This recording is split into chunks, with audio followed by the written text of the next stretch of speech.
Welcome to The Explainer. Today, we're diving into a story where the greatest miracle you can imagine doesn't lead to a celebration, but to a death sentence. We're going to go straight to the source to figure out why.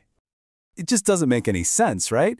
A man is brought back to life after 4 days, and instead of people celebrating in the streets, the most powerful people in the country start plotting his murder. Well, the source text we're digging into today shows us there was this really intense political drama unfolding just beneath the surface.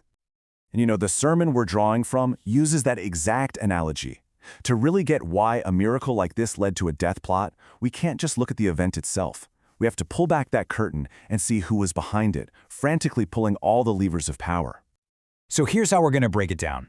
We're going to look at what was really motivating his enemies, the absolutely incredible irony of their plan, and the power struggle that was truly at play.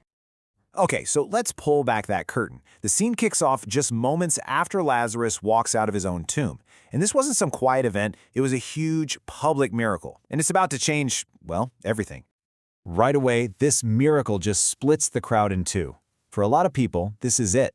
It's the final proof they needed, and they become followers right then and there. But for others, this isn't a miracle, it's intel. They run straight to the religious authorities and report what happened, setting the stage for a secret, high-stakes meeting. So what happens in that secret meeting? This is the moment where this incredible miracle starts to morph into a full-blown political crisis for the religious establishment. The chief priests and the Pharisees get together at the Sanhedrin. Now, we're not talking about some small-time committee. This was the most powerful group in the entire nation. 71 members who were like the Supreme Court, the Senate, and the Vatican all rolled into one. And they have one thing on the agenda: Jesus. And here's what's so interesting. Notice what they don't argue about. Nobody in that room is saying, "Did this really happen?" Nope. They totally accept the miracle as a fact. Their problem is purely political. Jesus is getting way too popular, and they're losing their grip on the people. And boom, there it is. The text peels back that final layer to show us what's really going on. This isn't about protecting religious purity. It's about a cold, hard political calculation. They are terrified that if Jesus gets a big enough following, Rome is going to notice. And if Rome notices, they might come in and strip them of their power, their status, their influence, everything. This is about survival. So, as the council is kind of spinning its wheels, the high priest, a guy named Caiaphas, he steps in. He's had enough of all the nervous chatter, and he offers up what he thinks is a very practical, very decisive solution. Caiaphas basically just tells the whole council they're being idiots. He lays out this chillingly practical argument: we have to sacrifice one man, Jesus, to save our nation's status quo. It's a political hit, plain and simple, but he frames it as something that has to be done for the greater good. And this is where the story hits this point of absolute irony. The source text points out that Caiaphas, in his cynical political power play, was actually, without knowing it, speaking a divine prophecy. See, he meant, let's kill this guy to save our jobs. But what came out was the core message of the gospel: one man will die for the people. He spoke the literal truth without having a clue what it really meant. Just incredible. So Caiaphas's prophecy, as it were, seals the deal. The decision is made. The Sanhedrin thinks they've grabbed the reins and taken control of the situation. But the text immediately makes us ask, who's really in charge here?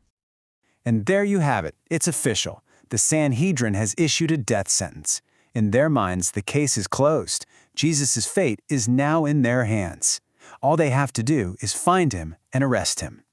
But here's the thing: Jesus refuses to play by their rules. Instead of sticking around to be captured, he just leaves. He withdraws, showing everyone that this isn't going to happen on the Sanhedrin's panicked schedule. No, he's the one who will decide when and how he returns to Jerusalem, and he'll time it perfectly for the Passover festival, all part of a much bigger, much older plan. And this whole battle for control brings us to the final, and maybe the most shocking contrast that the source text presents, one that just lays bare what was really going on in the hearts of these leaders. So get this. At the exact same time that this council is plotting the cold-blooded murder of an innocent man, they are also meticulously preparing for Passover. The holiest festival of the year, a festival that required them to be ritually pure and clean before God.